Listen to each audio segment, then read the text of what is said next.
Most kids, when they're going to bed, they utilize a stuffed animal or something soft and plush. Not Construction Baby.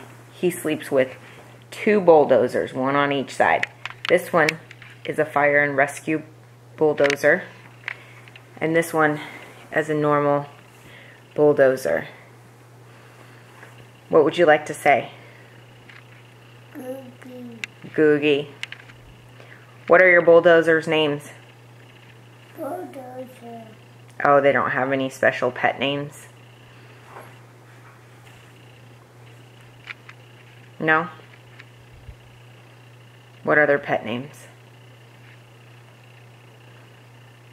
Googie. Oh, you call him Googie? Say goodnight.